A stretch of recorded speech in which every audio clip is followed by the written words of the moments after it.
ini serta Bapak dan Ibu peserta pada seminar sore hari ini yang dipersembahkan oleh P3SM melalui Asosiasi Perkumpulan Ahli Rekayasa Mandiri dengan tema perancangan kota berkelanjutan atau SUD dengan pengelolaan air perkotaan melalui Water Sensitive Urban Design atau WSUD. Sebelumnya, izinkan saya memperkenalkan diri terlebih dahulu secara singkat. Nama saya Sita Mentari, di sini salah satu dosen struktur teknik sipil di Tangga Bank University dan sebagai moderator pada seminar hari ini. Seperti tema seminar hari ini, sebentar lagi kita akan bersama-sama mendengarkan pembahasan materi terlebih dahulu, kurang lebih selama 60 menit mengenai pengelolaan air perkotaan melalui Water Sensitive Urban Design. Namun sebelum itu, saya akan sedikit membacakan CV dari pembicara kita hari ini, yaitu Ibu Ida Hamida STMT. Beliau merupakan dosen tetap di program studi perencanaan wilayah dan kota, serta dekan di Fakultas Teknik dan Desain di Institut Teknologi Sains Bandung. Beliau juga mengajar di Institut Teknologi Nasional Bandung dan memiliki keahlian di bidang perencanaan wilayah dan kota, arsitektur landscape, dan pengawasan bangunan. Ibu Ida Hamidah sudah menyelesaikan pendidikan Magister Teknik di Institut Teknologi Bandung dan sekarang sedang menempuh pendidikan doktoralnya di ITB juga. Beliau aktif terlibat dalam berbagai proyek perencanaan dan pengembangan, termasuk proyek-proyek dengan Dinas Lingkungan Hidup Kota Bandung, Kementerian Investasi atau BKPM, dan Kementerian Perhubungan. Beliau juga merupakan seorang pembicara, reviewer di berbagai seminar dan konferensi internasional. Mungkin hanya sedikit saja yang bisa saya sampaikan mengenai Ibu Ida.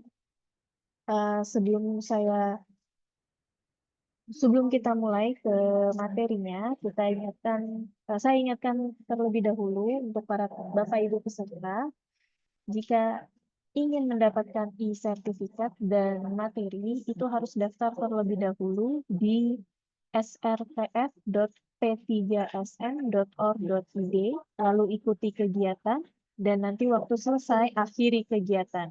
Baru kemudian e-sertifikat dan materi akan muncul setelah kegiatan selesai. Panitia secara berkala sudah memberikan informasi untuk websitenya di kolom chat, itu bisa Ibu Bapak sekalian lihat ya. Kemudian saya informasikan juga bagi para peserta yang ingin bertanya, nanti dipersilahkan menuliskan pertanyaannya di kolom chat terlebih dahulu, atau bisa menggunakan fitur raise hand pada saat materi sudah selesai dipaparkan. Baik, begitu informasi dari saya. Kita akan langsung mendengarkan mengenai materi ini lebih dalam lagi langsung dari narasumber kita hari ini, yaitu Ibu Ida Hamidah, kurang lebih selama 50-60 menit. Mohon izin Bu, jika nanti di 60 menit, izin saya ingatkan kembali waktunya. Baik, silakan Bu Mudah-mudahan Ida. sih agak kurang ya. Makasih Ya, Sekar. waktu dan tempat saya Mudah-mudahan kurang persilakan. sih, saya sudah compactkan ya. Oke. Bismillahirrahmanirrahim. Assalamualaikum warahmatullahi wabarakatuh. Selamat sore Bapak Ibu sekalian. Terima kasih atas kehadirannya dan sudah mau mendengarkan saya hari ini gitu. Saya akan sebenarnya lebih ke berbagi mungkin ya Bapak Ibu mengenai hal ini karena kebetulan berkaitan juga dengan topik penelitian dan beberapa kali mungkin pekerjaan gitu. Izin saya share screen dulu. Apakah sudah terlihat, Ibu? Sudah, Ibu. Ya, sama ini Mbak. Di saya juga terus muncul yang ini ya, yang masuk jadi agak admit ini. Oh, itu karena di Ibu kita Di jadikan settingnya saya co-host juga juga. jadi ini ya, Co-host, admin. gitu. Iya, baik-baik. Mudah-mudahan tidak ini mengganggu. Dan Ya. saya mohon maaf juga kalau ada gangguan sedikit gitu karena saya agak kurang sehat akhir-akhir ini, jadi sedikit batuk mungkin mengganggu. Baik ya, saya coba sharing hari ini tentang sebenarnya perancangan kota berkelanjutan. Kebetulan juga tadi berhubungan dengan latar belakang saya, S2-nya sebetulnya memang teknik arsitektur tapi rancang kota gitu. Lalu bukan landscape, tapi beberapa pekerjaan mungkin ada pernah landscape juga. Lalu bagaimana perancangan kota berkelanjutan ini terutama dari sisi pengelolaan air perkotaan atau biasa disebut urban water management yang selama ini mungkin jadi selalu jadi masalah ya, baik itu dari supply maupun pengelolaannya sendiri, karena eh, lingkup daripada pengelolaan ini tidak hanya dari air bersih, terus air buangan, sampai terjadi masalah-masalah yang muncul rasanya sudah bertahun-tahun gitu ya, puluhan tahun atau ratusan tahun mungkin, seperti banjir salah satunya. Dan melalui konsep ini diharapkan sebenarnya walaupun beberapa lokasi gitu ya disesuaikan dengan negara dan kondisi tingkat ekstrim mungkin cuaca gitu. Ada juga di luar negeri, mungkin Bapak Ibu pernah dengar kok bisa terjadi banjir besar gitu ya di Amerika misalnya gitu, dan menghabiskan efeknya sama seperti tsunami. Dan itu sebenarnya sampai juga efek dari limpasan air yang begitu banyak gitu dan tidak mampu ditampung sekaligus. Dan kita juga sudah familiar mungkin atau adaptif dengan kondisi banjir gitu ya, sampai masyarakatnya juga eh, jadi bukan ketahanan lagi tapi sudah beradaptasi gitu ya, sudah biasa, dan itu mempengaruhi pola mereka berkehidupan sehari-hari. Lalu singkatnya, pembahasan hari ini tuh berawal dari isu dan permasalahan perkotaan, terutama tentang perkotaan berkelanjutan. Lalu bagaimana pembangunan berkelanjutan ini mempunyai kayak pandangan dari mulai konsep sampai ke teori yang mungkin seringkali dikumandangkan gitu ya. Dan implementasinya beberapa mungkin sudah ada yang berhasil, atau lumayan mengurangi masalah-masalah yang tadi timbul. Lalu salah satu konsep yang diusung yaitu water sensitive urban design ini juga dikemukakan ya. Ini nanti mungkin ada beberapa yang mirip gitu ya. Pengelolaan air perkotaan ini hanya namanya saja yang berbeda-beda. Lalu beberapa contoh penerapan dan kesimpulan nanti yang kita bisa ambil. Nah, awal permasalahan mulai dari isu dan permasalahan kota secara global mungkin sudah kita sadari semua bahwa dari tahun-tahun itu eh, terus meningkat gitu ya populasinya, dan sampai saat ini juga bisa dikatakan setiap 1,4 juta menurut data yang ada dari UN ini, setiap orang tuh pindah ke kota gitu. Lalu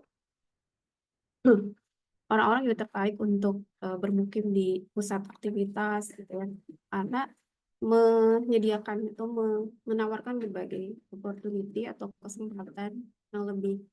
Lalu di tahun yang sekarang rasanya tidak kita sadari mungkin ya, kalau orang sekarang bilang menengah dikit udah tahun 2025 gitu ya. Sebentar lagi di tahun 2030 itu diprediksi sudah mencapai 60%-nya gitu ya di seluruh dunia. Dan di tahun 2050 sudah 70%. Angka pastinya diperkirakan ternyata tahun 2025 saja sudah lebih atau hampir mau 70 gitu. Jadi malah lebih cepat. Dan akhirnya di 2045 sudah 82% kemungkinannya gitu. Lalu eh, Indonesia sendiri sudah mencapai 60%, dan kecenderungan ini akan terus meningkat. Baik itu beberapa daerah akan berubah menjadi perkotaan, sehingga tadi ya dianggapnya orang tuh sudah pindah ke kota gitu ya. Lalu eh, kita lihat lagi secara global bahwa penduduk dunia ini sekarang sudah hampir berapa miliar, 7 miliar sebenarnya gitu ya. Tahun eh, katanya sih sudah 6, terus yang paling banyak sekarang sudah bergeser. Kalau dulu masih Tiongkok, sekarang udah India gitu ya. Kalau bapak-bapak dan ibu-ibu lihat di data yang dikeluarkan, itu sudah eh, lebih dari 6 miliar sebenarnya. Dan ini tadi ya akan terus apa ya, membebani ruang-ruang atau secara spasial gitu di kota-kota, dan tadi akan terjadi bagaimana daya tampung dengan daya dukung itu menjadi timpang. Lalu beberapa apa ya, gerakan mungkin ya kepedulian terhadap pembangunan berkelanjutan di perkotaan ini sebenarnya sudah dimulai sejak tahun 70-an, di mana awal ada yang namanya deklarasi Stockholm gitu. Jadi seluruh dunia itu bersepakat gitu, karena waktu tahun 70 itu mulai setelah apa revolusi industri, lalu berkembang otomobil gitu ya, mesin-mesin dan lain sebagainya, mulai ada perubahan di kota-kota yang awalnya tadi ya terbentuk. Lalu mereka mulai menerbitkan beberapa acuan atau panduan gitu ya untuk menjaga bagaimana keseimbangan lingkungan tetap terjaga. Lalu 20 tahun kemudian juga keluar satu panduan gitu ya dari Commission atau komunitas orang-orang Eropa gitu ya. Ada namanya Green Book on the Urban Environment. Kemudian muncul juga Organization of Economic Cooperation and Development yang menerbitkan kebijakan tentang lingkungan gitu untuk kota-kota di dunia tahun 90-an itu. Lalu ada lagi yang menjadi catatan momentum itu tahun 1982 dibentuk juga Komisi Dunia untuk Lingkungan dan Pembangunan, namanya World Commission on Environment and Development atau WCED, dan diketuai oleh Brundtland dari Norwegia. Jadi kalau nggak salah keluar Brundtland Commission di situ gitu namanya yang lebih populer. Lalu diadopsi lagi oleh UN berlanjut tahun 89, kemudian terjadi atau diagendakan KTT Bumi di Rio, dan di sini itu ada agenda dunia ya, sudah mulai keluar. Kalau dulu agenda 21 gitu ya, terus keluar Millennium MDGs gitu ya, dalam Development Goals. Ada lagi event Habitat 2 City Summit, kemudian baru muncul SDGs yang sampai sekarang masih dipakai atau digaungkan gitu ya, Sustainable Development Goals tahun 2015. Lalu keluar NUA juga, New Urban Agenda di tahun 2016. Nah, setelah ini di tahun 2024 atau 2025 belum keluar lagi, masih gerakan-gerakannya masih di sini. Nah, dari yang Brundtland tadi itu diambil satu kesepakatan bahwa pembangunan berkelanjutan itu adalah proses perubahan yang dalam pemanfaatan sumber daya, arah investasi dan orientasi pengembangan teknologi dibuat sejalan dengan kepentingan masa depan sekaligus kebutuhan saat ini. Makanya di dalam kurung ya disebutnya saat itu Brundtland Commission atau Our Common Future. Lalu di tahun 87 juga ditambahkan bahwa sustainable development itu diarahkan tidak membahayakan kemampuan generasi mendatang, jadi tidak mengurangi supply untuk generasi mendatang. Lalu kita lihat di konteks Indonesia, kita tuh punya satu agenda yang dikeluarkan oleh Kementerian Bappenas, namanya Sustainable and Competitive Future Urban and City Concept 2015 sampai 2045. Keluarlah pilar keberlanjutan ini, dan kira-kira sampai tahun 2045 itu diarahkan pada mulai dari Durable City, Green and Resilient, sampai ke Smart and Competitive City. Lalu sekarang juga setelah terjadi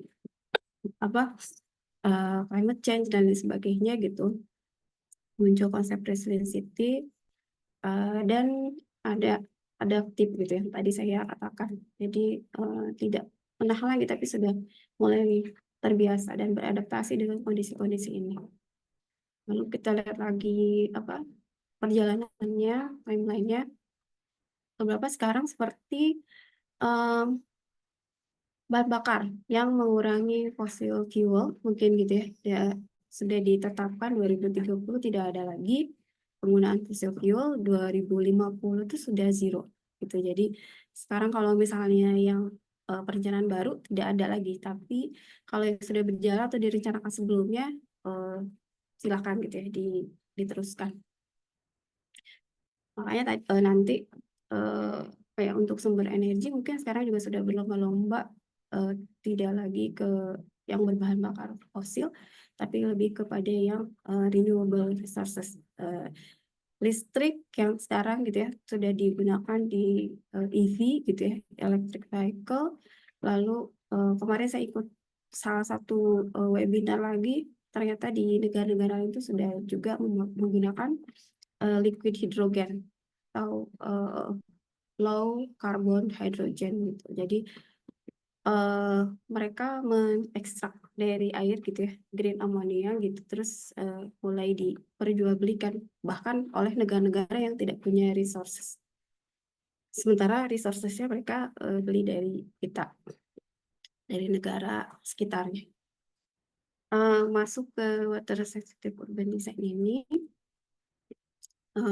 saya perkenalkan dulu transformasi perkembangan dari ini bahasa Indonesianya kalau misalnya diterjemahkan jadi kota ramah air gitu ya, atau water sensitive city atau water sensitive yang nanti ranahnya ke urban design. Kalau konteks yang water sensitive city itu memang keseluruhan kota, kemudian water sensitive urban design itu penerapan yang lebih ke arah daerah tengah gitu, antara makro dengan mikro, jadi di meso. Waktu dari awal secara timeline itu masih berhubungan gitu dengan bagaimana cara menyediakan air. Jadi saat itu water supply city gitu ya, menggunakan teknologi sederhana, hidrolik seperti apa, kemudian asal punya akses dan aman gitu, itu sudah terpenuhi. Kemudian terjadi gelombang misalnya karena sanitasi kurang dan lain sebagainya, mulai ada awareness atau kesadaran terhadap perlindungan kesehatan masyarakat gitu ya. Contohnya dulu waktu di Eropa itu terjadi wabah kolera misalnya karena sanitasinya yang kurang baik, lalu muncullah konsep bahwa eh, penanganan atau pengelolaannya harus dipisahkan gitu ya. Jadi karena wabah tersebut sangat cepat menyebar gitu, lalu transformasi dari water supply menjadi sewer city, kemudian ke drain city yang itu tujuannya sebenarnya untuk proteksi terhadap banjir, flood protection, sehingga dibuat apa ya, semacam jalur atau kanal-kanal supaya air mengalir ke tadi apa, channel-channel ini. Lalu maju lagi ke waterway city sampai ke water cycle ketika penggunaan air mulai berlebih dan apa ya, dibangkitkan kesadaran bahwa eh, suplainya sudah mulai berkurang, mungkin terasa juga di perkotaan gitu ya, terutama saya sendiri tinggal di Bandung. Jadi air yang biasanya suplainya banyak gitu ya di daerah kami sebutnya Bandung Utara gitu ya, terus ternyata menurut teman-teman saya tiga sana sudah mulai agak sulit gitu ya. Terus belum lagi yang supply dari PDAM yang hariannya mungkin tidak harian gitu tadi, jadi beberapa hari sekali baru dia eh, apa, ngalir gitu. Apalagi yang bagian bawah, tapi sebenarnya di Bandung, maksud saya di bagian selatan, dari tengah ke selatan itu justru juga rentan sama, di sisi lain sama tadi kondisi banjir gitu ya, air bersih kurang tapi air limpasannya juga jadi banyak. Nah ini jadi mulai apa ya, terjadi ketidakseimbangan tadi. Dan keterbatasan ini juga mulai di direspon lagi dengan satu konsep yang water sensitive situ tadi. Jadi saya mulai adaptif, kemudian ada beberapa penggunaan infrastruktur yang multifungsional atau multifungsi, lalu penanganan-penanganan yang sifatnya sangat bisa dibilang apa ya, sektoral gitu ya, tidak holistik. Jadi dimanapun kita bisa menyerap air ya dibentuklah gitu ya di daerah-daerah tersebut. Jadi hal ini juga bisa dilakukan di seluruh negara secara umum gitu. Jadi tidak terbatas kepada konteks daerah itu maupun budayanya ataupun orang-orangnya, karena semuanya bisa dilakukan. Lalu dari konsep yang water sensitivity tadi digambarkan kota sebagai tempat untuk catchment area, persediaan air, kemudian bisa meningkatkan kualitas dan ekosistem daripada lingkungan airnya gitu. Lalu membangun kapasitas atau building capacity daripada tadi penggunanya atau usernya atau orang-orangnya. Jadi kesadaran sama seperti sampah gitu. Jadi dari individunya sendiri dibentuk perilaku supaya ya tidak satu menghambur-hamburkan gitu ya penggunaan air, dan juga bagaimana mengatasi masalah yang timbul dari air buangan gitu ya. Lalu maju ke tadi individu, komunitas, kemudian ke kapasitas profesional sampai ke institusional. Dan fakta yang terjadi sekarang ini, kalau kita lihat dari 1,1 miliar penduduk dunia itu tidak memiliki air bersih, dan sebagian besar didominasi oleh wanita dan anak-anak. Dan di negara berkembang, 1 dari 5 orang itu hidup dengan air kurang dari 20 liter per hari. Dan penduduk negara maju tuh hidup dengan air yang lumayan berlimpah, 200 sampai 300 liter per hari. Bahkan menurut data dari UNDP, penduduk Amerika lebih boros lagi. Ini menurut data ya. Lalu penduduk berkembang di Indonesia, Filipina, ini terutama kalau kita sebut misalnya di Global South itu, membayar air 5-10 kali lebih mahal dibandingkan penduduk yang negara maju. Lalu sumber-sumbernya sendiri, terutama yang bersumber dari sungai besar di dunia, ini dalam jangka waktu 20 tahun terakhir akan surut dan tidak lagi bermuara ke laut. Mungkin diantaranya ini dari data yang saya dapat itu Sungai Mekong, Sungai Kuning, gitu, sampai sungai yang di Amerika, Sungai Keluar.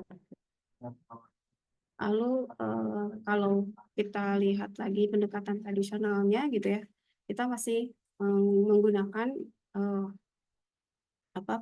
pembangunan atau pipa yang dialirkan langsung ke sungai atau ke laut. Terus membentuk atau memodifikasi jalan air ini, dan akhirnya terjadi penyumbatan gitu ya, atau beberapa yang malah terpotong jalurnya. Lalu sistem yang dibagi untuk supply air bersih, air buangan sama air kotor itu harus dipisahkan gitu ya, dan ini masih terjadi, masih menyatu. Lalu menggunakan tadi tampungan untuk semua hal gitu, jadi ya agak terlambat mungkin ya gitu untuk merencanakan dari awal. Jadinya kita bagaimana memecahkan salah satu persatu gitu ya. Dan sebenarnya kalau saya perkenalkan gitu ya, water sensitive urbanism atau disingkat WSUD itu hanya pendekatan secara filosofi untuk bagaimana meminimalisasi penggunaan air gitu ya. Kita harus menyerupai siklus air yang sebenarnya. Jadi air itu mempunyai sifat yang dia akan mengalir gitu ya dari yang tinggi ke rendah mengikuti kontur, kemudian bagaimana menjaga kualitas air. Karena selama ini kalau siklus alamiah harusnya bisa terjadi secara ideal ya, tadi masalah-masalah tadi itu tidak akan terjadi gitu. Dan bagaimana impact-nya atau dampaknya terhadap perkotaan. Kemudian diarahkan juga bagaimana manajemen pengelolaan air buangan tadi itu menjadi sustainable urban water management. Kalau kita pisahkan, sebenarnya dia ada 2 kata kunci gitu ya. Satu, water sensitivity sendiri yang tadi sudah saya jelaskan transformasinya, bagaimana mengelola sumber air perkotaan ini, gitu baik secara teknis maupun non teknis, artinya tadi yang non teknisnya dari user gitu ya, dari pengelola, kemudian bagaimana juga melindungi atau memproteksi ekosistem akuatik. Lalu urban design sendiri atau rancang kota mengintegrasikan eh, manajemen air perkotaan tadi ke dalam implementasi rancangan kota tuh, atau lingkungan binaan, kemudian jadi ada kolaborasi gitu ya, antara landscape arsitektur, building architecture sampai dengan tadi urban design. Lalu memperkaya landscape habitatnya dan menciptakan satu ekologi perkotaan tersendiri gitu. Jadi di setiap apa namanya tadi saya bilang mungkin areanya bisa kecil, bisa besar gitu ya, bisa lingkupnya juga satu perkotaan secara keseluruhan. Lalu kalau kita perhatikan lagi komponen WSUD-nya, sebenarnya kalau kita lihat pendekatan dari sisi rancang kota, kemudian dari perencanaan kota, dari placemaking atau pembuatan tempat gitu ya, sampai ke landscape-nya, semuanya ternyata untuk mereduksi gitu, untuk mempertahankan atau menghindari dari banjir. Lalu dari sisi urban design gitu ya, bisa memunculkan juga identitas lokal sama bagaimana menciptakan ruang-ruang yang lebih kan karena perancangan ya, selain estetis tapi juga bisa fungsional gitu, menyerap air hujan misalnya gitu. Air limpasannya juga bisa terbuang dengan alamiah ke sungai. Lalu beberapa juga ada di recycle gitu. Kemudian kita lihat lagi dari placemaking-nya, air permukaan juga bisa dijaga dan mengurangi buangan terutama ke tadi ya ke area yang memang secara alamiah harusnya dia tuh sudah bersih gitu di contohnya di danau atau di sungai.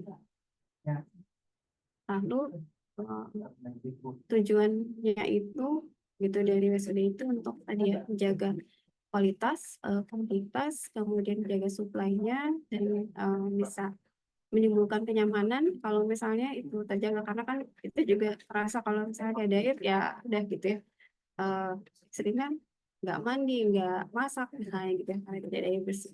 Kemudian secara fungsinya bagaimana desain ini gitu bisa menjaga juga siklus yang tadi harusnya bisa berjalan secara alami.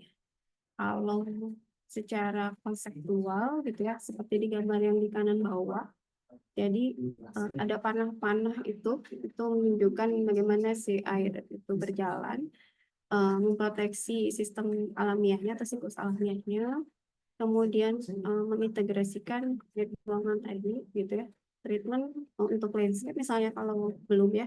Jadi kayak saya ingat dulu waktu kayak kecil suka kalau rumah-rumah itu ada rantai dari apa namanya talang gitu ya, terus masuk ke batu-batuan dan diserap gitu lama, nanti si air tanahnya sumbernya tidak terlalu dalam gitu. Kalau sekarang banyaknya kan memakai deep well dan itu justru mengurangi cadangan airnya. Lalu untuk menjaga kualitas air tadi ya, mengurangi air limpasan sama alur ya supaya tidak langsung sampai terjadi banjir, dan akhirnya juga bisa meminimalisasi biaya. Nah ini mungkin konseptualnya lagi gitu, jadi 3 sumber pengelolaannya sendiri, air bersih, air buangan gitu sampai ke air stormwater ini.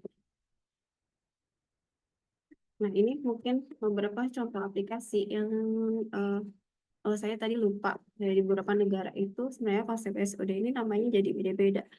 Ada yang lebih mengadoptnya low impact development atau BID, terus ada yang BMP, Base Management Practice, terus ada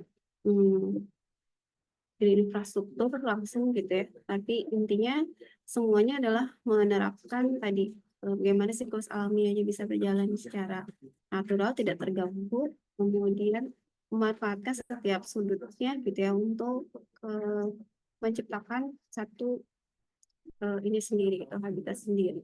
Contoh beberapa kasus ini yang WSUD itu lebih banyak dikembangkan di Australia. Singapura juga sudah mulai mengadopsi sistem ini gitu ya. Singapura yang memang secara spasial mereka hanya segitu-gitunya gitu ya. Terus tidak punya resources tapi bisa menjaga atau menjaga proporsi antara yang terbangun dengan yang belum terbangunnya sehingga yang belumnya tadi bisa dimanfaatkan untuk hal ini.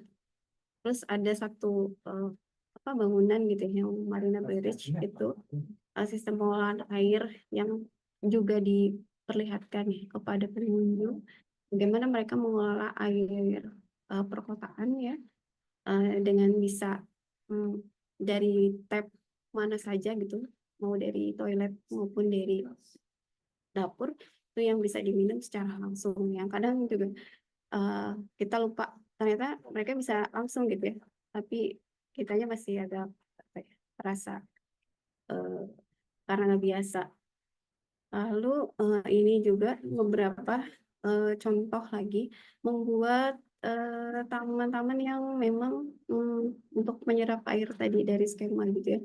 Namanya bioswale gitu. Jadi taman-taman itu tidak seperti taman kering biasa, tapi memang di bawahnya seperti konsep filtrasi air gitu. Ada kerikil, ada beberapa lapisan yang bisa menyaring.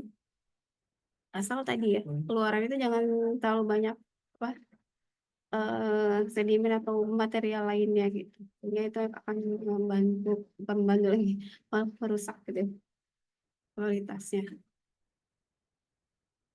Nah, tadi saya katakan itu bisa terjadi ya di beberapa kawasan perkotaan yang luas gitu, kemudian di beberapa spot atau titik-titik tertentu.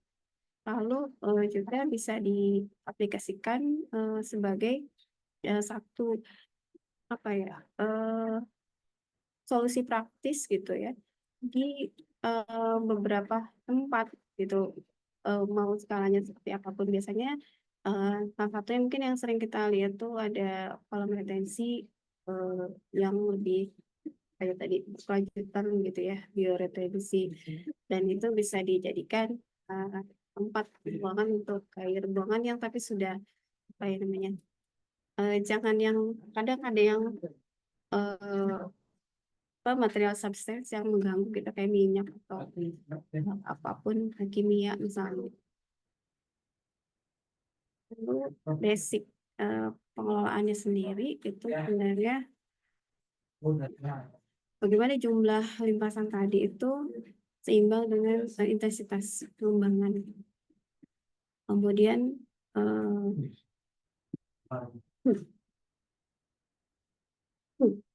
di ya, diarahkan agar polutan-polutan tadi itu keluarnya lebih natural, bukan yang kimiawi. Kemudian semata drainnya atau jalur untuk drainasenya yang nanti bisa masuk ke sistem pembuangan air perkotaan. Saya agak lupa mengindonesiakan itu jadi apa. Dan bagaimana si permukaan ini atau tapak ini bisa menahan dan tadi setelah tertampung itu bisa digunakan untuk keperluan lain ya, walaupun bukan air bersih, air baku gitu.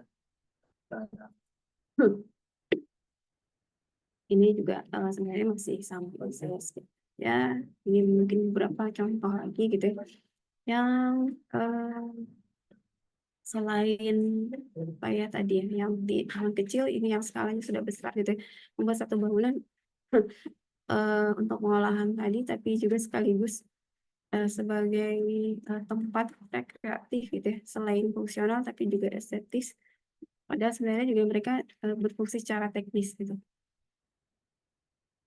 Kemudian yang skala-skala lingkungan atau skala kecilnya, misalnya membuat yang sistem bioretensinya di apa di dekat jalur hijau, jalur pedestrian gitu misalnya.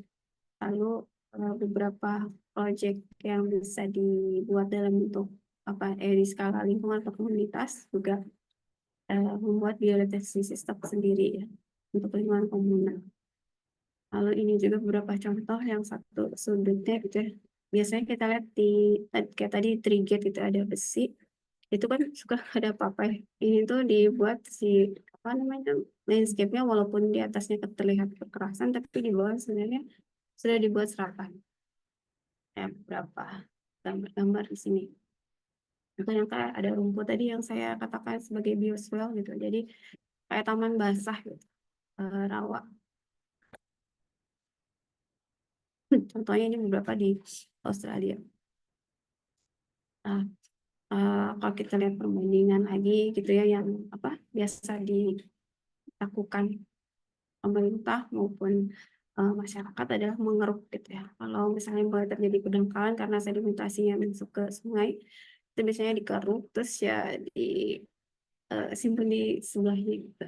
Nah, kalau yang lasting sedimentation itu sudah sengaja uh, dilarutkan gitu ya.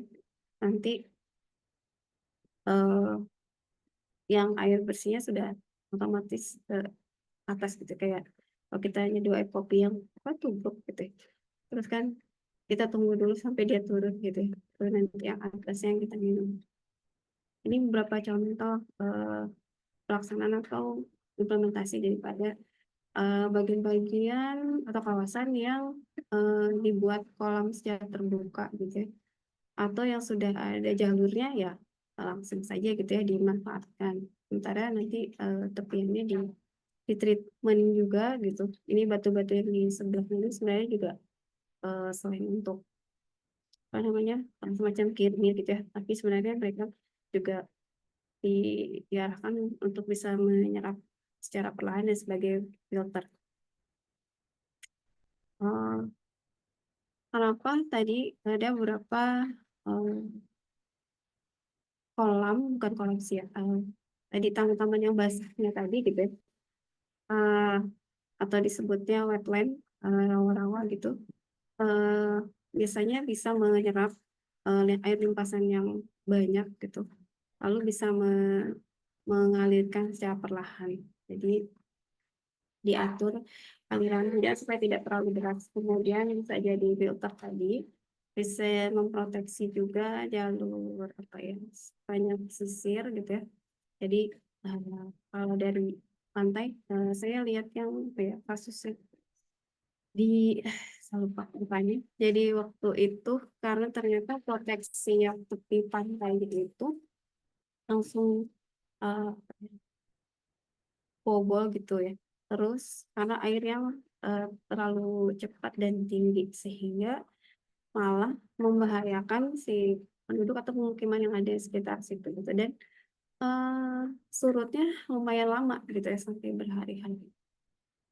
Jadi kalau ada area seperti ini dulu gitu sebagai jarak atau buffer ya bisa memproteksi sebagian dari pantai tadi supaya ketika ada pada yang cukup kuat gitu atau arus yang tiba-tiba tinggi. Nah, contohnya bisa juga dipadukan sama mangrove. Makanya ya kita sebenarnya beruntung di Indonesia itu pesisirnya banyak juga yang mangrove. Saya lihat juga beberapa memang cara mangrove menahan itu cukup efektif gitu. Dan saya lihat juga sudah banyak yang di di nurture itu di nursery gitu ya, supaya nanti ada penanaman dan penanaman juga cukup mudah. Kalau secara alamiah juga bunga yang turun itu juga kan langsung masuk tanah rawanya dan langsung tumbuh lagi gitu. Jadi semudah itu sebenarnya alam itu bergerak. Lalu menyediakan gitu ya untuk akomodir bagaimana kita menjaga sumber pangan gitu ya, habitat dan sebagainya. Saya pernah juga studi kasus waktu itu di Jakarta bagian utara gitu ya. Ternyata mangrove-nya itu sudah terlingkupi atau kayak keselip di antara pemukiman. Kemudian habitat yang ada di situ juga mulai lari, seperti contohnya monyet ekor panjang gitu ya, ke perumahan-perumahan karena sumber makanannya kalau tadi yang dari mangrove-nya dia mulai hilang gitu ya, karena eh, salinitas airnya itu mulai berkurang gitu. Jadi mangrove udah nggak tumbuh sehingga bahan makanannya mulai berkurang. Ternyata tidak hanya monyet saja, tapi ada juga berbagai jenis spesies burung, kemudian lewak, reptil-reptil lainnya juga. Lalu bisa jadi juga shelter gitu ya bagi beberapa organisme tadi, sama seperti saya bilang, jadi tidak cuma untuk penyediaan pangan saja, tapi juga untuk shelter atau tempat habitat organisme lainnya.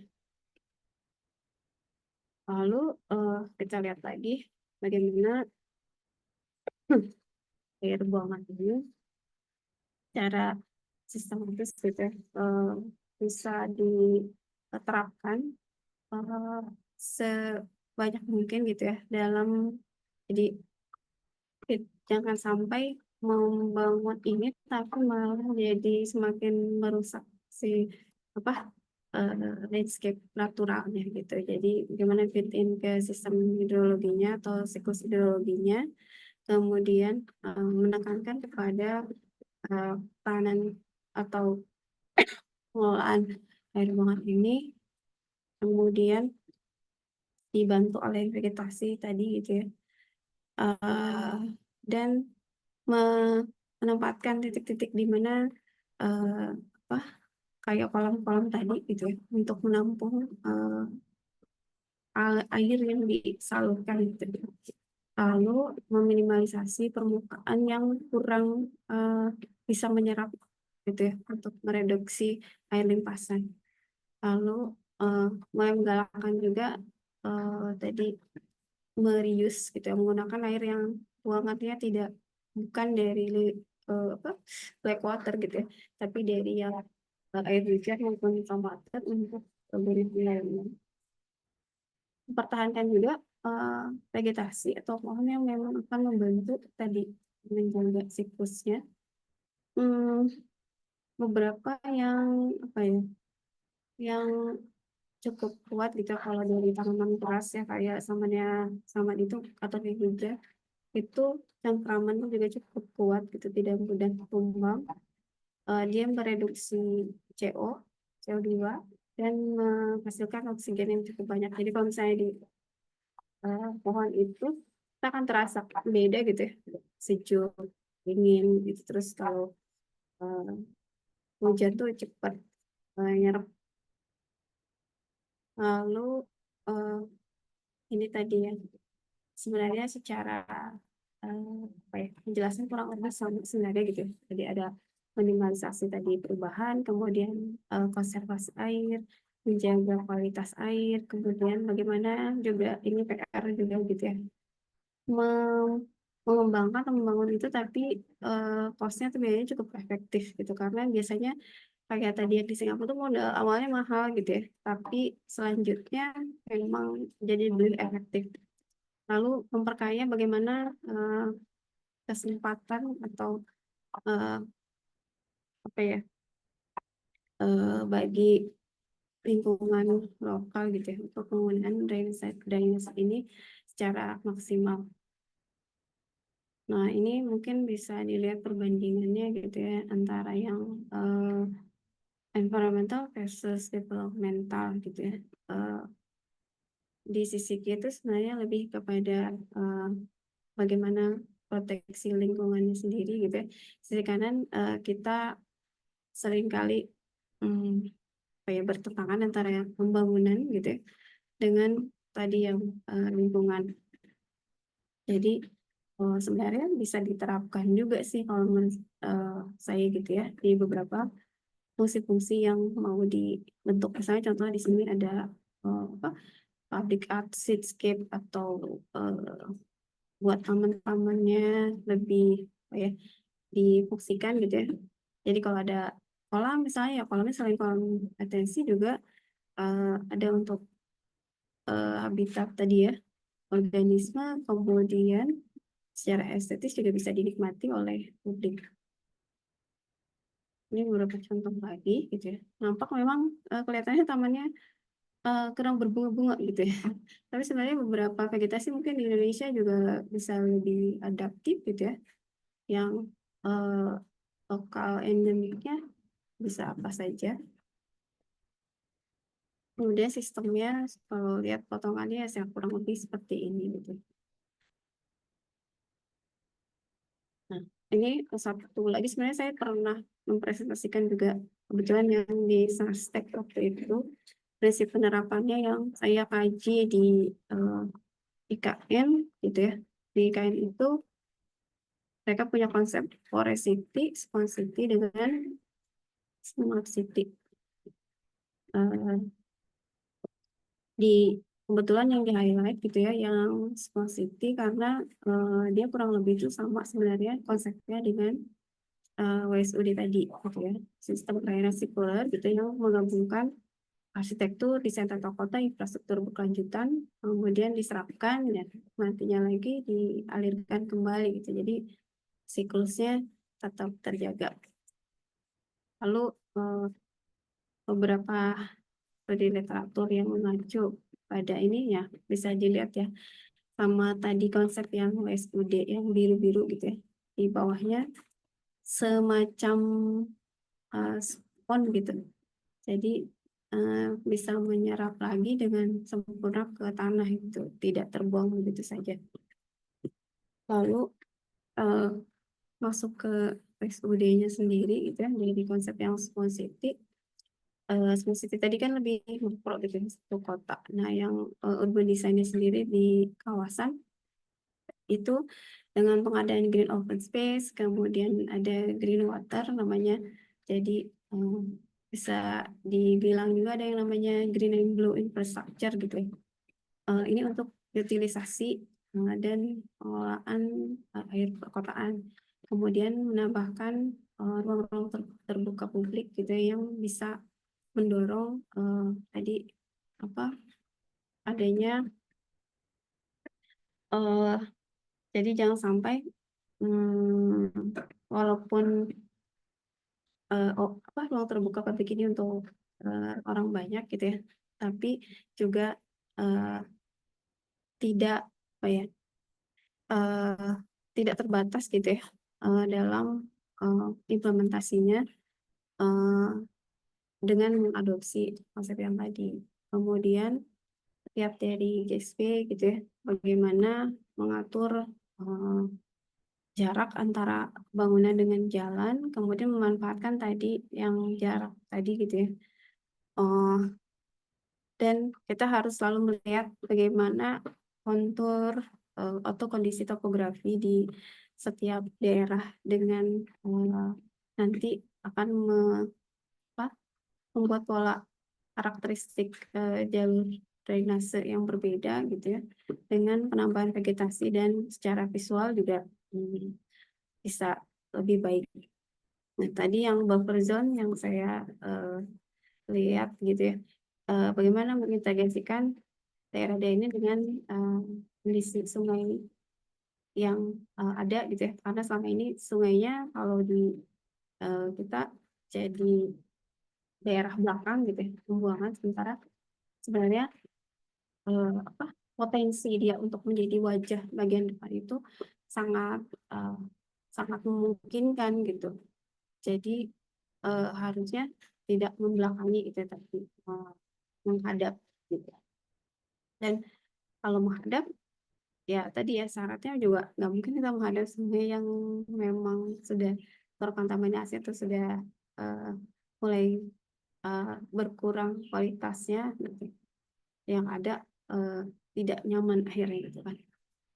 Lalu membuat juga apa hunian-hunian gitu ya, permukiman yang lengkap dengan public open space-nya dan mereduksi material-material yang kurang bisa menyerap.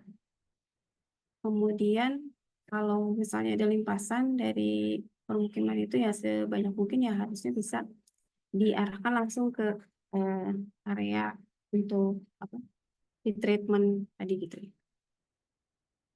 Nah, ini saya ambil satu daerahnya, kalau tidak salah di BWP berapa gitu ya di ininya.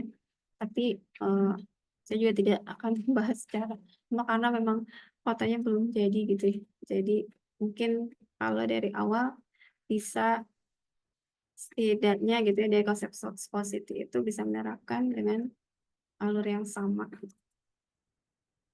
Ini kalau saya adopsi beberapa apa namanya sumber atau ilustrasi-ilustrasinya gitu ya. Lebih banyak menerapkan juga teman-teman gitu ya eh, jalur-jalur air drainase walaupun ilustrasinya kecil dan kurang jelas. Eh, saya berada di akhir ini gitu ya presentasi ini bahwa penerapan konsep water sensitive urban design gitu ya tidak terlepas hanya dari IKN saja, mungkin dari kota-kota lain ya, eh, termasuk kota yang sudah ada maupun yang baru berkembang gitu bisa menerapkan ya keterpaduan tadi dengan infrastruktur hijau dalam eh, perencanaan atau perancangan kawasannya. Jadi ada dua ranah gitu ya, yang perencanaan kota, kemudian ke perancangan kota. Secara makro di perencanaan kota mungkin lebih kepada konseptualnya gitu ya. Sementara nanti di tengah di perencanaan, kemudian ke mikro tadi sudah implementasi. Lalu bagaimana di sini juga dibicarakan gitu ya, pengelolaan air lingkungan perkotaan itu ya tadi harusnya juga bisa mengikuti siklus air alamiah gitu sehingga kita tidak perlu eh, repot lagi gitu ya merekayasa nanti harus ke sini harus ke situ gitu yang ada kan sebenarnya bagaimana meminimalisir gangguan tersebut kemudian kita juga memecahkan masalah-masalah yang eh, tidak harus apa makro dulu gitu, tapi dari hal kecil dulu, mulai dari lingkungan individu, lalu rumah gitu, komunitas sampai ke kawasan maupun perkotaan, sehingga pengelolaannya sendiri sebenarnya kan kalau kita lihat lintas gitu ya, lintas kota, lintas regional, sehingga contohnya pengelolaan air sungai misalnya gitu ya. Kita kan tidak berdasarkan administratif gitu ya, tapi karena dia menjejaring ya harusnya bisa saling eh, apa ya, berkomunikasi gitu dengan jadi ya harus kompak dong gitu ya di hulunya jangan sampai eh, jadi yang di bawah sibuk misalnya memperbaiki tapi di hulunya juga tetap belum gitu ya ya cuma gitu ya jadi harus terkoordinir. Lalu eh, kalau saya lihat lagi ya tadi ya mungkin eh, perlu tadi ya yang saya lihat apa namanya kasus yang berhasil itu karena tingkat penerimaan sama kesadarannya itu lebih besar gitu ya. Eh, perlu adaptasi memang beberapa eh, waktu gitu ya. Dan bagaimana untuk lebih efektif ya tadi ya keterlibatan semua stakeholder atau pemangku kepentingan sangat eh, penting gitu ya untuk keberhasilan implementasi ini. Apalagi kalau secara kontekstual gitu sosiokulturalnya sangat berbeda karena dipengaruhi sama persepsi gitu ya tingkat partisipasi prioritasnya juga mesti berbeda makanya perlu pendekatan khusus mungkin ya gitu ini juga sebenarnya masih menjadi PR gitu bagi kita semua terutama saya yang memang berada di ranah ini dengan yang makro gitu. Mungkin cukup sekian presentasi dari saya hari ini terima kasih. Mbak Sekar, kembali Mbak Sekar.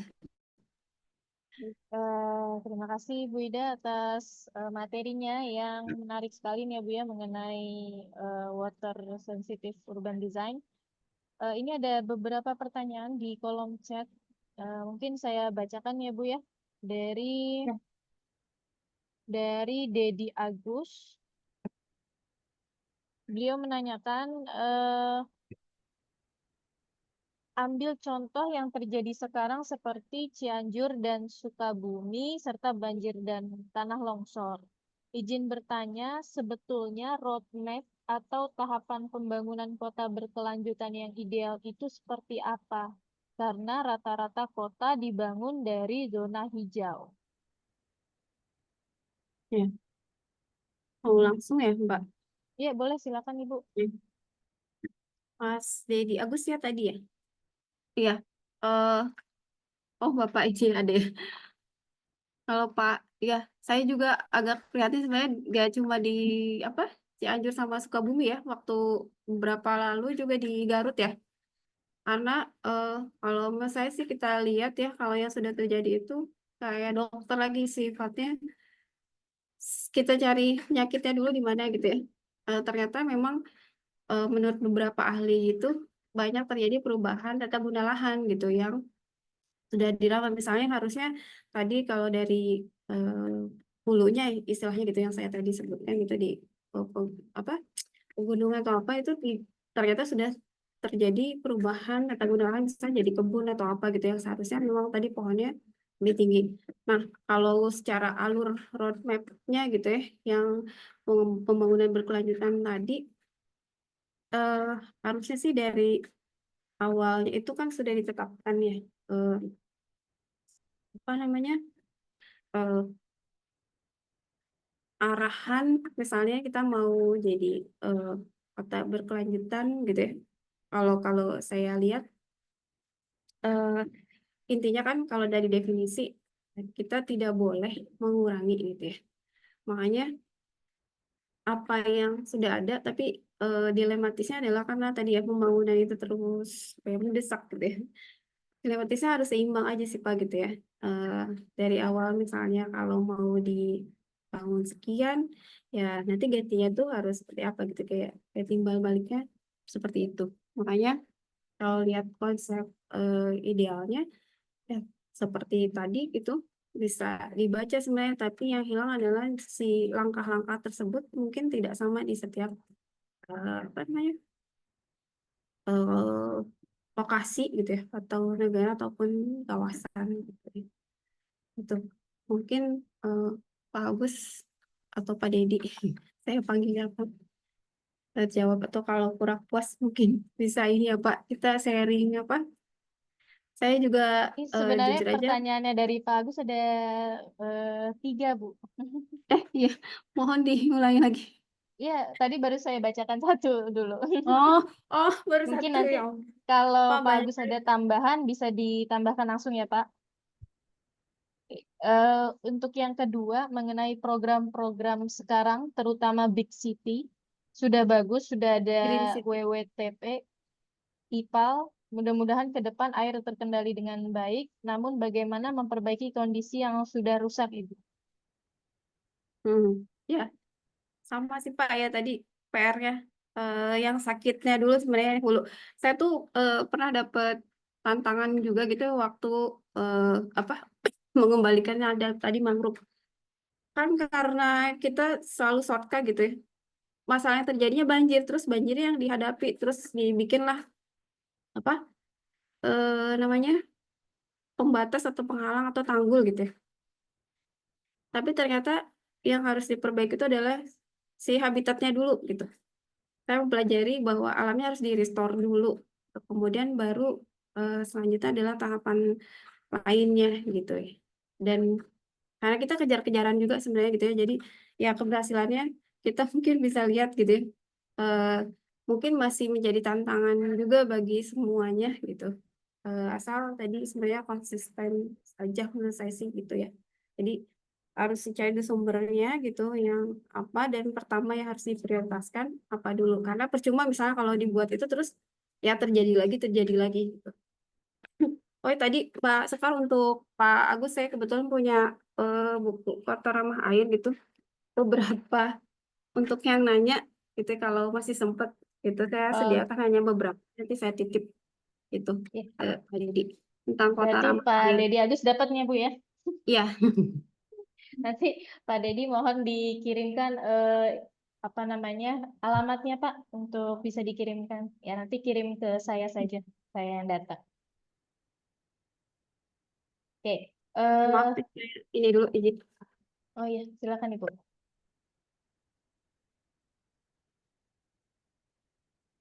Mungkin sambil dibacakan Mbak Sekar. Ya, yang ketiga masih dari Pak Dedi Agus untuk pemerintah sendiri.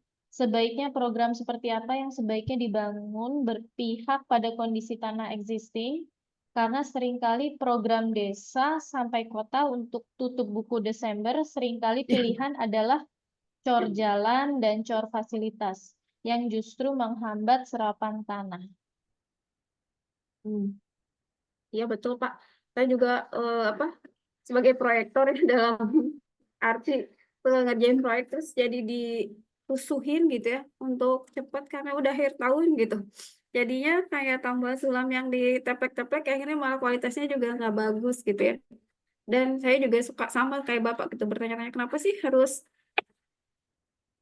nggak dari kayak jalan aja gitu kan. Mau lebaran atau mau liburan baru misalnya di ini. Sekarang di Bandung tuh lagi apa dibuat gorong-gorong besar gitu ya sepanjang jalur dan itu sangat kayaknya proyek besar sekali sehingga mengambil badan jalan dan mengganggu aktivitas gitu pas banjir pas hujan kemarin sempat yang ada seharian itu jadi malah melimpas jadi tidak di apa tidak mungkin tidak terkendali juga gitu ya karena pas lagi digali tutup gitu ya. Nah, menurut saya sih evaluasi gitu ya sama monitoringnya yang harus diperkuat dari pemerintah sebenarnya gitu dan tidak hanya berorientasi pada proyek aja gitu, tapi itu sebagai siklus yang harus terus dilakukan gitu. Jadi kalau saya lihatnya gitu, karena saya sendiri tinggal di kota yang aduh gitu sama juga gitu ya. Pernah di daerah bawahnya tuh tidak hujan tidak ada apa-apa tiba-tiba ada air turun banjir gitu terus kita bertanya-tanya itu dari mana ternyata dari hulu gitu ya, daerah Bandung Utara terutama di apa namanya beberapa outlet gitu ya perumahan atau jalan yang sepanjang koridornya itu ternyata sudah banyak pemukiman sehingga tadi apa tanah yang bisa menyerapnya memang sudah habis gitu ya. Kalau misalnya solusi awal gitu ya dibuat kanalisasi gitu atau jalur-jalur sebenarnya lumayan membantu asal memang jangan sampai lagi di kita mungkin suka lihat ya lubang-lubang yang untuk menyalurkan air dari jalan gitu malah saya sering lihat dimasukin sampah gitu jadi menyapu tapi dimasukin ke lubang-lubang itu jadi istilahnya disesep-sepin gitu ya supaya oh sampahnya udah hilang padahal sebenarnya malah menghambat si jalur tadi yang harusnya sebenarnya masuk ke jalur air yang sebenarnya jadi ada kejadian juga ketika hujan yang banjir atau yang jadi sungai si jalan tapi drainasenya malah kering gitu karena terhambat jadi lubang-lubangnya itu menurut saya sih mohon maaf kalau misalnya kurang memuaskan gitu ya jawabannya. Baik, terima kasih Bu Ida. Mungkin dari Pak Dedi Agus, kalau ada yang mau ditambahkan, bisa ditambahkan. Oke, terima kasih Bu Moderator ya, Mbak Sekar sama narasumber Bu Ida. Memang yang kita tunggu adalah sinergi sebetulnya Bu. Dalam hal ini mungkin Menteri Lingkungan Hidup ya dan Menteri Ya, PUPR ya yang punya proyek ya salah. sehingga terjadi sinergi ya. Terus yang Ya. kedua saya setuju Bu yang diobati itu memang gejalanya ya atau sumbernya ya. Kita kadang-kadang mengobatinya itu misalkan ya, contoh sakit kepala, kita minumnya paracetamol. Mungkin padahal bukan bukan itu yang sakit kepala ya, mungkin ada nyeri di tempat lain. Memang harus integrated. Terima kasih Bu atas insight-nya. Baik, terima kasih Pak Dedi Agus. Kemudian saya mengingatkan bagi para peserta yang ingin bertanya bisa menggunakan fitur raise hand atau menuliskan pertanyaannya di kolom chat. Ini ada pertanyaan dari Faisal Anwar, Bu. Izin saya bacakan.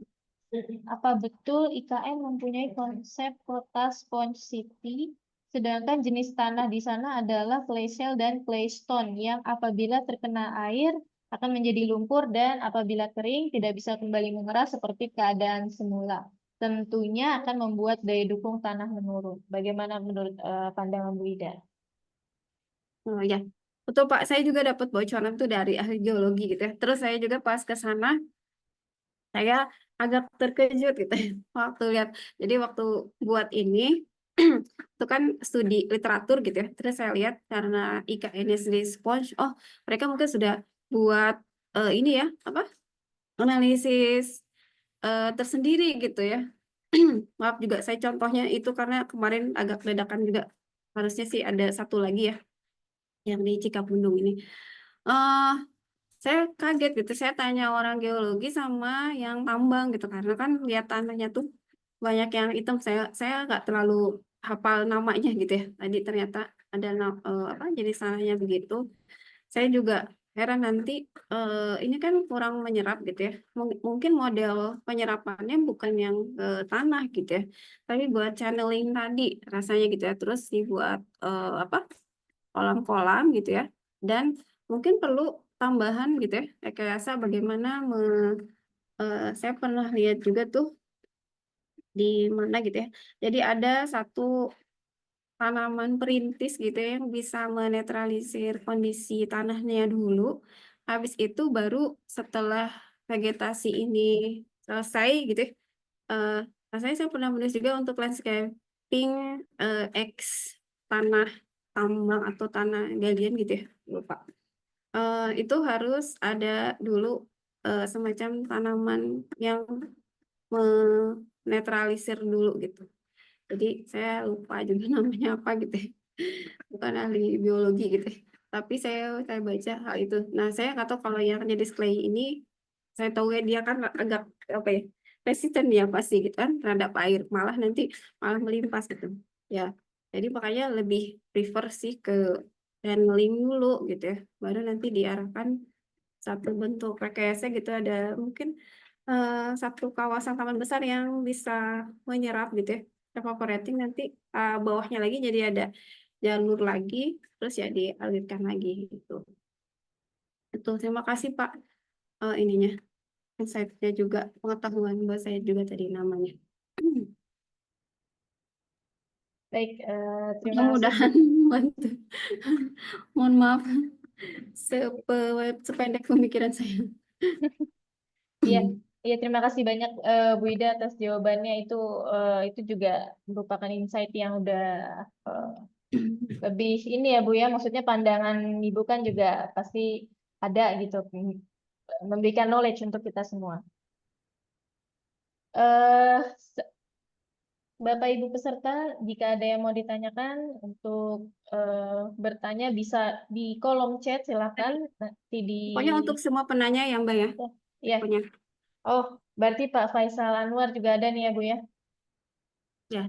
Pak Faisal Anwar, mohon bisa dikirimkan di kolom chat alamat alamat untuk dikirimkan bukunya dari Bu Ida. Baik, mungkin sambil menunggu yang peserta yang ingin bertanya, dari saya dulu ya Bu Ida ya sambil nunggu. Soalnya belum ada lagi Ya. nih sepertinya. Ya. Atau harus selesai sampai ini ya. Mungkin kita tunggu sebentar dulu. Siapa tahu masih Ya, ada, boleh. ada yang mikir mau nanya apa ya. Oh, ini ada Ibu tuh. Oh, ini dari Sama Ibu Ida namanya. Farida. Kembaran Bu. Bagaimana strategi desain water sensitive urban design di wilayah dengan curah hujan tinggi dan resiko banjir? Ya.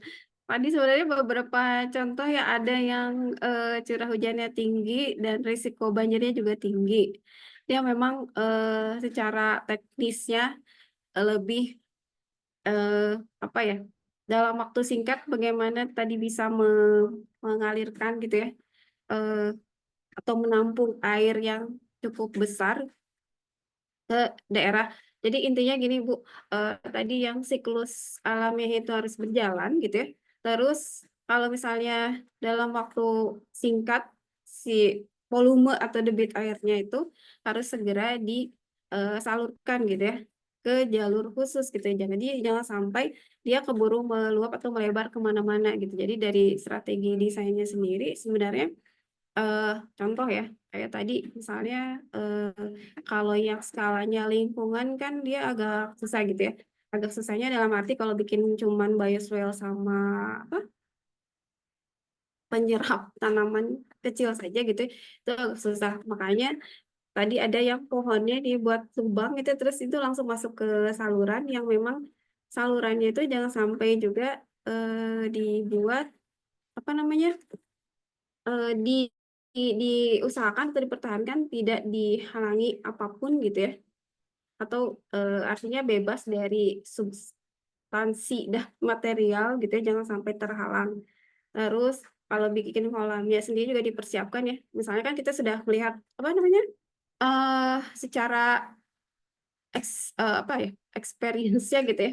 Oh nanti di bulan ini tuh bakal tinggi banget gitu ya sampai harus meluap misalnya sudah terhitung berapa gitu ya disiapkan saja volume si kolam itu lebih besar lagi gitu. Tapi saya pernah juga mengalami yang namanya anomali gitu ya. Satu kali nggak pernah terjadi hujan besar gitu tiba-tiba hujannya 3 hari berturut-turut tapi bukan di Indonesia gitu. Saya kagetnya karena tidak disiapkan tadi gitu ya jalurnya dan sumber penampungnya akhirnya satu lantai itu apa ya tergenang air gitu. Jadi nggak pernah terjadi gitu ya tiba-tiba gitu. Itu juga bisa jadi juga apa muncul tiba-tiba. Tapi menurut saya dari strategi desain tadi ya membuat lebih persiapan yang lebih besar, lebih luas, secara nilainya juga lebih dilancarkan gitu ya. Kan tadi sistemnya sebenarnya menjaringan gitu kan. Jadi tidak hot apa ya, tidak spot-spot gitu ya. Itu aja sih. Mungkin Mbak Sekar dan Bu Ida, Bu Ida Farida. Bu Ida juga dapat ya Bu bukunya.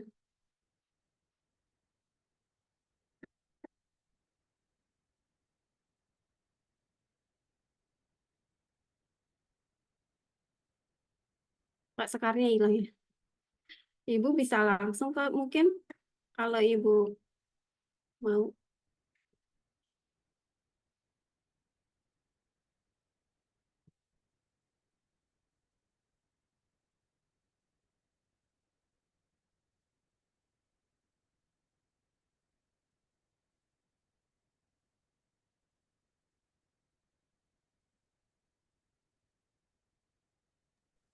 Oke, mohon maaf Ibu, tadi laptop saya cepat ini. Ya, Ibu Ida, Ibu Ida Farida, Bu Ida Farida bisa dikirim ya alamatnya untuk diberikan buku dari narasumber kita.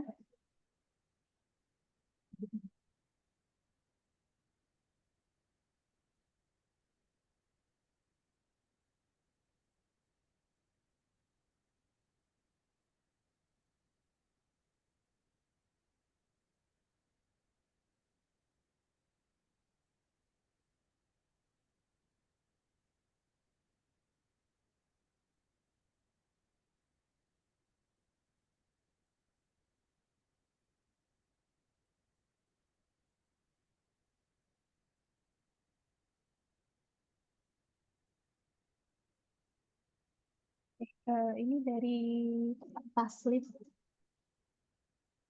Ada kan regulasi yang mengatur volume air hujan yang harus terserap lewat sumur resapan dalam suatu kafling atau tapak. Sejauh ini rasanya belum ada Pak gitu regulasi yang mengatur volumenya harus berapa gitu. Tahu saya mungkin dari Bapak Ibu yang lain ada gitu. Karena dia tidak bisa dikendalikan gitu ya. Dan volume juga nggak tahu berapa. Kayak tadi saya cerita, biasanya ada yang tiba-tiba besar, terus secara regulernya kecil atau sedang gitu ya. Dia ada. Tapi kalau perhitungan misalnya eh, perhitungan perbandingan gitu ya bisa aja dihitung sih sebenarnya gitu ya. Jadi misalnya debitnya si kolam atau apa serapan itu biasanya menampung berapa gitu. Tapi kalau aturannya itu nanti berapa, nah itu yang nggak ada sih sebenarnya.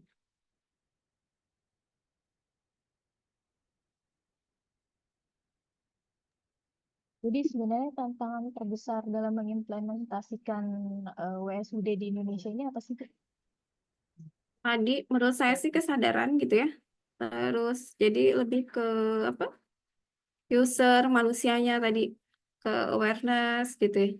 Ke apa pengelolaan dari tadi kebijakannya juga kan tidak di tertulis gitu ya. Tidak di tidak apa ya namanya? Tidak dicanangkan. Contohnya kayak sampah aja juga sama kan. Diarahkan misalnya 3R gitu ya.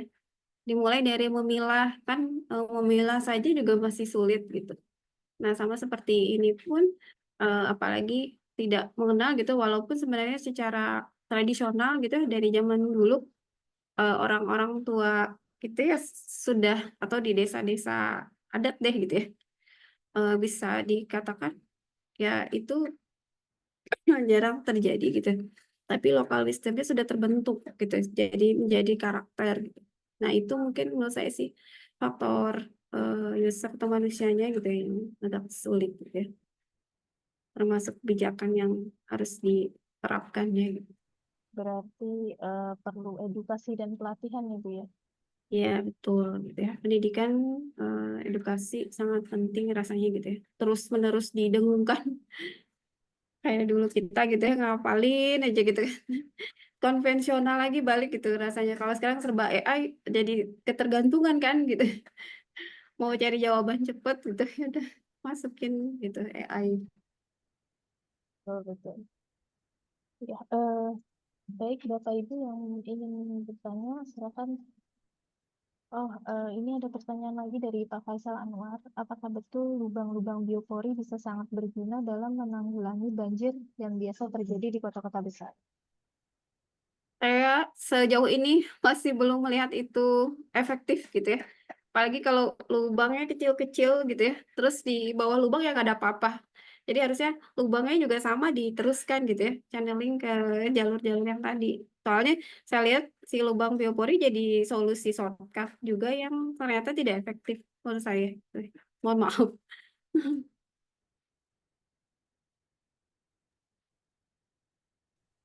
Kalau gitu kira-kira ya Bu ya, untuk penerapan WSUD atau inovasi WSUD yang terbaru atau teknologi yang bisa diaplikasikan di Indonesia apa ini Bu? Menurut Bu Ida? Yang sekarang itu kalau menurut saya sih arahannya lebih ke water wise gitu ya. Water wise city rasanya gitu ya. Kalau ini kan semua implementasi di teknis sama di konsep gitu ya. Jadi eh, rasanya akan bergerak ke situ sih Mbak menurut saya. Baik Ibu, ini ada lagi pertanyaan dari Pak Salih Al-Fauzan. Aduh, Bogor. Kota Bogor adalah kota hujan. Bagaimana status sumber daya air di sana dalam memenuhi kebutuhan penduduknya, Ibu? Saya nggak terlalu tahu ya Pak sumber daya di Bogor. Kebetulan belum pernah juga tuh studi kasus di Bogor, tapi memang menarik gitu ya. Kalau di Bogor itu sebenarnya kan banyak sungai apa ya. Terus rasanya kualitasnya eh, walaupun semakin apa dari tahun ke tahun eh, menurun kalau dilihat dari apa namanya kalau dicek BOD gitu ya. Kayaknya orang-orang yang lebih paham lah gitu ya. Saat ini ketersediaannya masih cukup gitu. Walaupun kualitasnya yang mulai menurun tadi gitu ya. Dan eh, rasanya kalau kalau Bogor ini saya jadi ada ini juga apa tertrigger ide juga ya pengen lihat juga meneliti juga sebenarnya sejauh mana bisa diterapkan kalau di Bogor ya rasanya harusnya bisa ya gitu ya. Karena kan sering disalahin juga tuh kan apa jadi faktor yang membanjirkan gitu kiriman dari Bogor gitu ya harusnya sih bisa memaksimalkan apa me- bukan memaksimalkan ya, mengoptimalkan fungsi Ciliwung sama Cisadane gitu ya. karena das yang ini tuh cukup besar juga gitu menurut saya. Gitu mungkin di Baik, bidang konstruksi ini saya baca. itu saya bingung mau gimana. Oke. Di Cijerah Pak, oh ya deket atuh. Deket ke rumah saya Pak, bolehlah saya kasih. Sebenarnya tadi juga bisa sih berhubungan sama konstruksi ya, karena kan mungkin kalau Bapak bergerak di jalan gitu ya, apa di infrastruktur yang publik ya, bisa diterapkan juga. Jadi enggak apa ya, maaf Pak, enggak tambal sulam juga gitu ya. Terus kalau saya lihat di UK terus ditutup lagi gitu.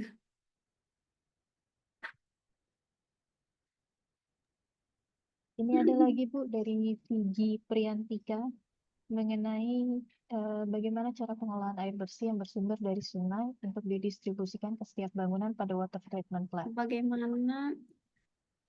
Bentar. Pengolahan air bersih yang bersumber dari sungai untuk didistribusikan setiap bangunan pada water treatment plant. Kalau sebenarnya kan sekarang juga kayak PDAM kan dari sungai juga ya, setahu saya gitu ya. Kalau secara tahapannya yang di apa, PTP gitu ya, rasanya konvensional aja Pak gitu ya. Kalau pengolahannya saya lihat eh, biasanya di collecting dulu gitu, terus nanti dilihat samplingnya, dilakukan penyaringan sama penjernihan awal gitu ya, baru eh, maksudnya partikel tadi yang saya cerita material substansinya disaring gitu, dihilangin dulu, terus kalau ada apa namanya bahan kimiawi gitu ya terjadi apa penggumpalan atau apapun gitu ya, eh di di biasanya dimasukin untuk pengencer gitu ya. Kalau yang saya tahu ada proses koagulasi gitu ya. Terus nanti baru setelah itu yang terjadi apa di pencarian atau di ini tadi ada masuk ke kolam sedimentasi gitu ya. Lalu difiltrasi, nanti dicek lagi biasanya. eh Kemarin, oh ya, saya pernah juga bikin PKM yang dari filtrasi air apa, laut, bahkan bukan sungai gitu ya. Itu agak lumayan juga menghilangkan apa, partikel halus gitu ya setelah proses sedimentasi, terus salinitasnya juga lumayan berkurang sehingga bisa digunakan gitu ya. Tapi ada satu lagi proses disinfeksi, ya disinfektannya itu supaya tidak ada mikroorganisme yang berbahaya gitu biasanya. Makanya suka dimasukin klorin. Jadi suka apa istilah konvensional bau kaporit gitu ya. Gitu. Nah, biasanya sudah disesuaikan juga dilihat pH yang apa ya, yang memang normalnya gitu ya untuk air bersih berapa gitu. Nah, setelah itu biasanya baru bisa didistribusikan. Gitu. Baik, Mungkin terima ada kasih. bapak-bapak lain atau ibu-ibu yang bisa ini apa Ini lebih Ibu ada tepat. dari Pak Hadirin sepertinya mau bertanya Pak secara Hadir mau langsung. langsung ya Pak? Iya, enggak Pak? Terima kasih, Ida, Pak Iya Pak. Sekar. Terima kasih waktunya untuk diizinkan bertanya. Makin Sedikit sore saja, makin Ibu. rame ya. Iya. Eh, Apakah bisa, Bu, yang sistem yang Ibu sampaikan ini bisa diaplikasikan di negara kita? Karena di negara kita kan satu luas, kedua SDM-nya, kebutuhan airnya juga dia banyak yang belum menyadarin bahwa banyaknya air belum tentu bisa digunakan gitu kan. Mm-mm. Eh, Air banyak air tapi banjir kotor nggak Air bisa banjir. digunakan gitu. Iya. Nah itu. Nah dengan sistem yang Ibu sampaikan tadi dengan kondisi perumahan yang sudah terbangun gitu kan. Nah apakah bisa diterapkan ke sistem ini gitu Bu? Iya. Karena agak lumayan berat sih perjuangannya kalau menurut saya gitu kan, dari mulai kesadaran masyarakatnya juga, bodoh amat lah mau dikeluarin aja daripada ngeluarin biaya kan, bikin lubang, bikin apa segala macam kalau menggunakan air hujan ke peresapan segala macam gitu kan, itu Betul. sesuatu hal yang tidak gampang karena rumah-rumah sudah pada jadi gitu loh. Nah, Ya. menurut saya sih kayaknya sih memang harus ada pembenahan sistem ya, sistem agar masyarakat juga mulai ikut sadar.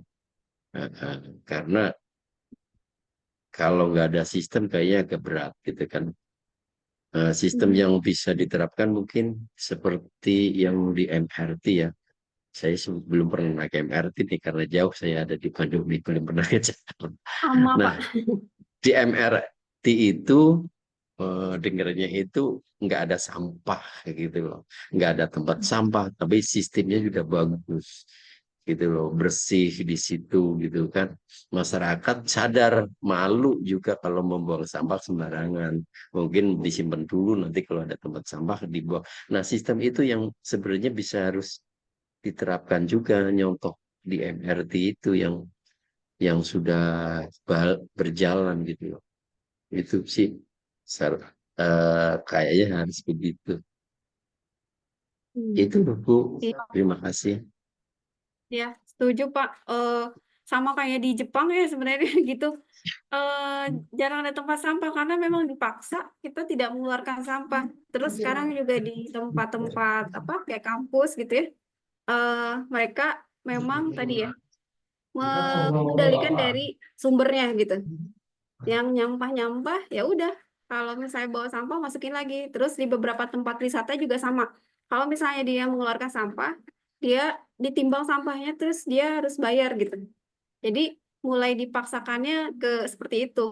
Biasanya kan suka nggak mau nih misalnya gitu ya, kena denda gara-gara ngeluarin sampah. Kalau nggak salah di Malang gitu ada tempat-tempat seperti itu juga. Ya saya setuju sih Pak. Bener, di Indonesia masih PR berat gitu. Dan saya juga kebetulan lagi neliti sekarang suka bingung gitu ya. Milih lokasi yang jadi pilot project itu enaknya di mana gitu ya. Sama ini masih PR saya juga Pak. Karena penelitiannya masih berlangsung juga gitu. Jadi saya sebenarnya agak ragu mau nge-share gimana nih gitu ya. Tapi ya nggak apa-apa lah. Sedikit-sedikit mungkin bisa memberikan insight gitu ya. Dan saya juga ditemenin pusingnya gitu oleh Bapak Ibu semuanya. Iya, Bu. Ini Mbak Terima kasih. Sekar, ya sama-sama Pak. Ada lagi tadi ya kayaknya, Iya, Ibu. tapi kok di saya. Dari Pak Edi Prayitno. Izin bertanya bagaimana pendekatan ke masyarakat mengenai keteknikan yang mengintegrasikan siklus air perkotaan, air hujan, air tanah, pengelolaan air limbah, dan air bersih ke dalam desain perkotaan untuk meminimalkan kerusakan lingkungan. Tadi rasanya mirip-mirip juga ya pendekatan ke masyarakatnya seperti apa. Karena memang harus dipaksa gitu ya. Supaya bisa sama-sama. Kalau yang saya baca deskripsi ya keteknikan yang mengintegrasikan siklus ini, ya itu sebenarnya tadi konsep yang diperkenalkan tadi gitu. WSUD sendiri ya sebenarnya pengennya seperti itu gitu. Cuma kalau ke community ini memang terutama ya saya juga lagi bahasnya tentang ke komunitas.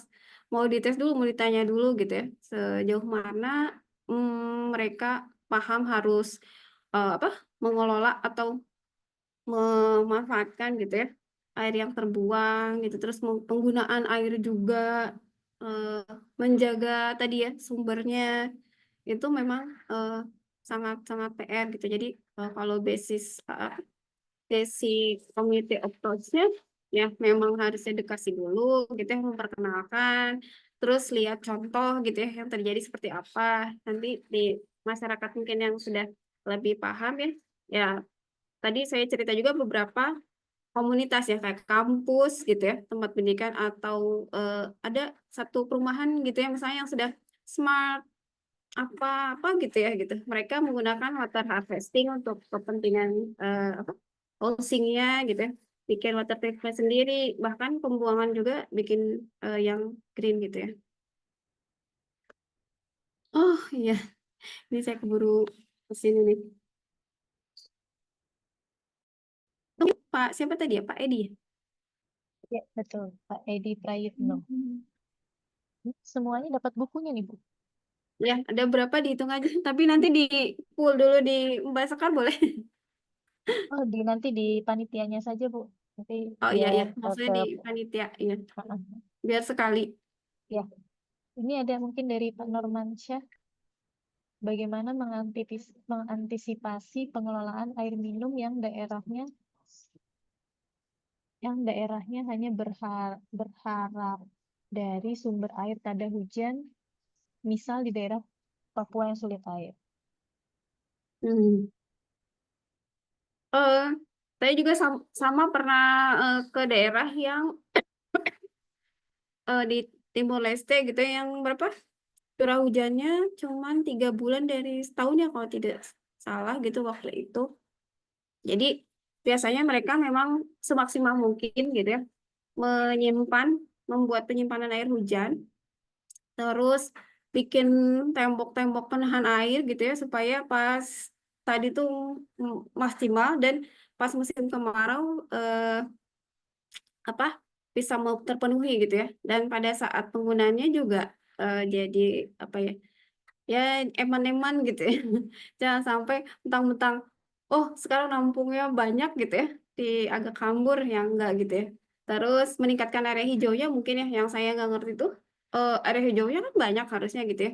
Sementara area hijau itu harusnya kan bisa menyerap air hujan yang lebih banyak juga gitu ya sehingga bisa mengurangi aliran permukaan. Nah itu juga mungkin harusnya eh, jadi ada apa namanya sumber air yang juga mengalir di permukaan ya, ke sungai maupun tuh. Tapi saya lihat juga pernah ternyata dari pesawat aja itu saya melihat itu apa ya, ada batu-batu tapi dilewati kayaknya sama truk-truk. Oh ternyata itu adalah sungai yang mengering gitu ya. Jadi saya terasa banget gitu pas Bapak nanya, oh iya di sana memang uh, agak susah gitu ya. Tapi sekalinya hujan harusnya sih bisa juga ya ditampung yang lebih banyak. Sementara kan berklaster-klaster gitu ya. Jadi tidak mungkin di cover satu provinsi sementara yang penduduknya di sini nggak ada gitu ya. Mungkin ya sistem filtrasinya tidak cuma di orang yang ada penduduk gitu, tapi di daerah-daerah lain yang kosong sehingga nanti bisa dialirkan gitu. Dan itu perlu penanganan secara dari atas sepertinya gitu ya, di ranah apa provinsi minimal gitu. Kalau menurut saya.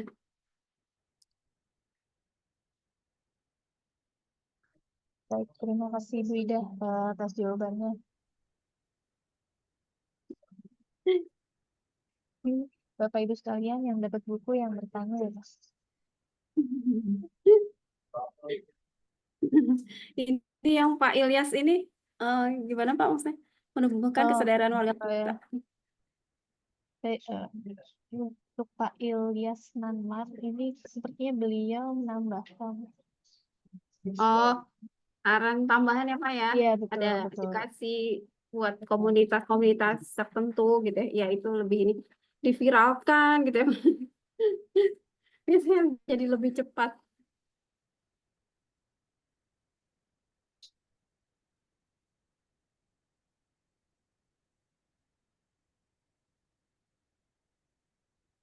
Eh, Bapak Ibu sekalian, ini saya belum lihat lagi ada pertanyaan tambahan ini bagi Bapak Ibu yang sebelumnya bertanya namun belum memberikan alamatnya ke saya, bisa di-share ya alamatnya di direct message saja biar tidak publik. Nanti akan saya sampaikan ke panitia untuk dikirim buku dari narasumbernya ya Bu ya, dari Ibu Ida.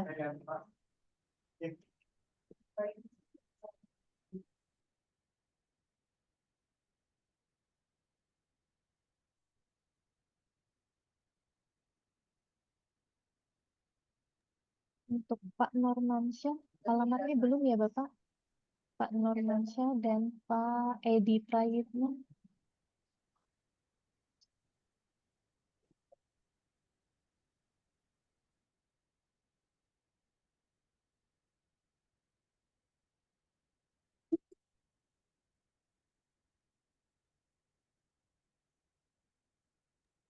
Baik Ibu, mungkin karena sudah tidak ada lagi pertanyaan, ini kita cukupkan ya Bu ya.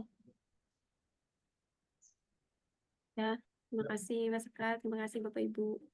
Mungkin saya tutup dulu. Dikarenakan waktu seminar kita kali ini yang sudah habis, sesi diskusinya saya cukupkan. Terima kasih atas pertanyaan-pertanyaan yang menarik dari para peserta dan jawaban dari Ibu Ida. Mudah-mudahan nanti buku yang Ibu share, Ibu berikan itu sangat membantu untuk wawasan tambahan bagi kita semua. Bagi Bapak Ibu peserta yang memiliki pertanyaan lebih lanjut, belum terjawab, mungkin bisa menghubungi langsung narasumber. Kalau nanti ketemu di luar, itu juga bisa menyapa langsung narasumber ya Ibu ya. Baik, Terima kasih. sekali lagi terima kasih Bu Ida yang sudah menyempatkan waktunya berbagi ilmu yang Ibu Ida berikan ke kami semua. Mudah-mudahan sangat bermanfaat. Demikian seminar kali ini yang membahas perancangan kota berkelanjutan melalui pengelolaan air perkotaan melalui water sensitive urban design. Saya akhiri seminar kita pada hari ini. Semoga kita dapat bertemu kembali pada kegiatan-kegiatan lain dalam keadaan sehat walafiat. Terima kasih. Saya tutup. Assalamualaikum warahmatullahi wabarakatuh. Selamat sore semuanya. Nanti ini gimana Ibu? Amin. Bapak Ibu. Bukunya dari Bapak Ibu atau dari pengirimnya gimana Ibu ya? Saya live aja ya. Ya mungkin nanti di Terima hubungan kasih. ya, Bu. Terima kasih. Mengenai pengiriman buku Terima ini. kasih. Terima kasih Pak. Terima Pak Iji. Terima kasih. Terima kasih Ibu.